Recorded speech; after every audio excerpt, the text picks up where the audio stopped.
Corona मृत्यु को नहीं विश्व स्वास्थ्य संगठन दाबी उपरे प्रश्न उठाइला भारत में कोविड डेथ को नहीं डब्ल्यूएचओ कर दाबी सत नुहे बोली भारत कही।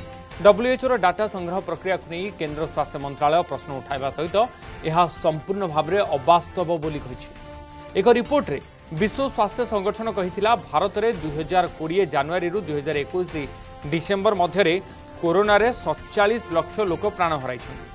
यह सरकारी भाव में रेकर्ड होता मृत्यु संख्या ठारू 10 गुणा अधिक अटे।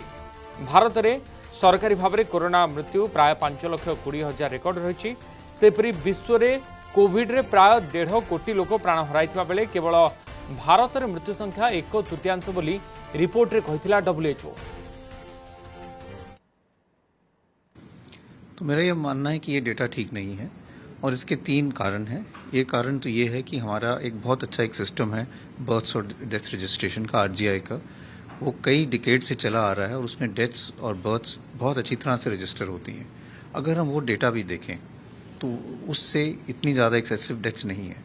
और जब हमारे पास एक रोबस्ट सिस्टम ये है तो डब्ल्यूएचओ को इस डेटा की तरफ नज़र रख के इससे कैलकुलेट करना चाहिए था। दूसरा कारण ये है कि जिस बेसिस पे डब्ल्यूएचओ ने ये मैथमेटिकल मॉडलिंग की है वही क्वेश्चनेबल डेटा है, क्योंकि उसमें कुछ हेयर से एविडेंस है, कुछ डेटा उन्होंने यहाँ से लिया गया, कुछ मीडिया से लिया है।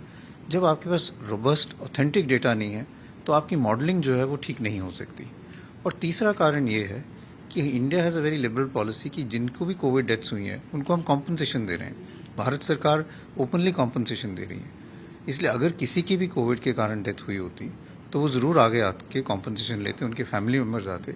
अगर उस नंबर को भी हम देखें तो भी वो जो नंबर डब्ल्यूएचओ दिखा रहा है उससे कई गुना कम है।